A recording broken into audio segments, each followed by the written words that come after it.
भोकरमध्ये ATM फोडणाऱ्या आरोपीला रंगेहात पकडले, 2 फरार.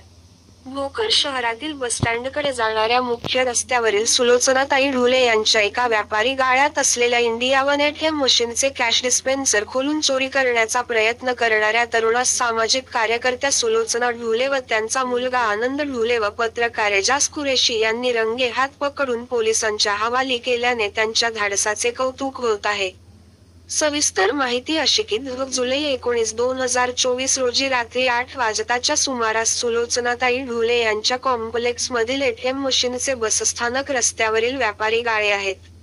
यातील एका गाळ्यातील एटीएम शुक्रवारी रात्री 8 वाजताच्या दरम्यान एक तरुण आत जाऊन खाली बसून एका स्क्रूड्रायव्हरच्या सहाय्याने एटीएम मशीनचे स्क्रू खोलू लागला.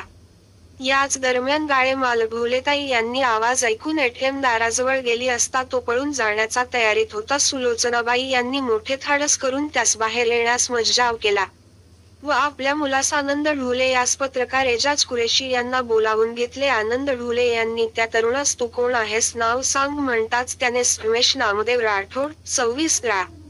वसंतनगर, तांडा, गोरठाता, उमरी, नांदेड असे नाव असल्याचे सांगितले.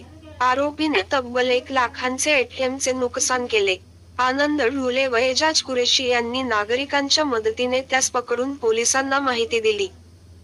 तेव्हा घटनास्थळी पोलीस निरीक्षक Subhashchandra Markad, police head constable Namdev Jadhav घटनास्थळी जाऊन आरोपी रमेश राठोड यास ताब्यात घेऊन त्याचे विरुद्ध गुन्हा रजिस्टर नंबर 249/24 कलम 303-2-6-2-324-4 भारतीय दंडविधी न्याय संहिता 2023 नुसार गुन्हा दाखल करून आरोपींना नोटीस देऊन सोडून दिले.